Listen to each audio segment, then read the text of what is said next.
Hello everybody, it's Jason Wilson. Today we're going to be covering another question from our database. This question came in from Jet, and she's asking a question about renovations and what she should do to the house to get it ready for the market. We'll be back in just a second.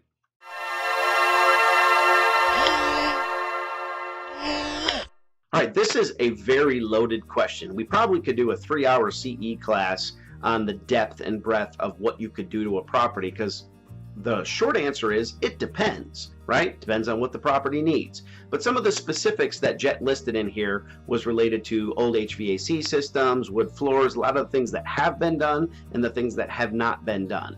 And so what we do first, Jet, when we look at this question is it depends on your area. What we want to do is step outside, especially if you're in a neighborhood, and look around. And what we do is we compare what the other properties around are doing, because you can fall into the trap of over improving a property. The answer to should I do this to the property or will it increase the value is yes, it will increase the value, but it doesn't mean you should do it, because it's not a dollar on dollar return for everything. So for example, if you step outside your house and you look down the street and you can see 10 other houses, and 8 out of 10 of them have brand new architectural shingle roofs, and you have a very old 3-tab roof. Should you do a roof? The answer is probably yes, especially if it's at or near the end of its life. The dollar on dollar return is going to be much higher on something like that when everybody else has one. Now, if you look down the street and only one new roof is out there, then it's a questionable thing. I would say put that on the market, price it appropriately, and see what comes back. When it comes to the simple things, I definitely recommend that you paint. I definitely recommend that if there's any worn out carpets, they get replaced.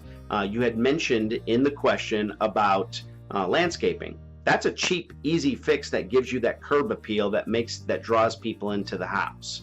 As far as other things in the house, whether you do granite countertops or upgraded hardwood floors, that depends on what's going on in your area. If they are, then I say if the ones that are selling all have it, then it might be a must-have. But you also have to weigh the cost of doing them versus what you'll get for the house. Perfect example. If everybody has granite countertops, hardwood floors, brand new cabinets, kitchens and bathrooms, and let's just say for a fake number that's going to cost you $30,000 to do. Well, the question is, what would you get for the house in its as-is condition versus putting $30,000 into it?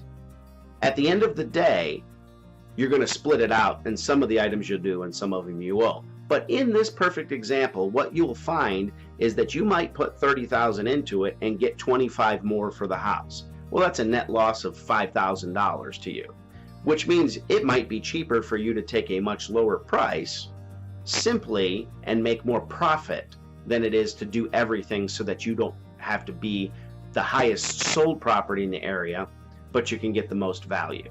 I hope this helps answer your question, and we look forward to some more from you. Thank you.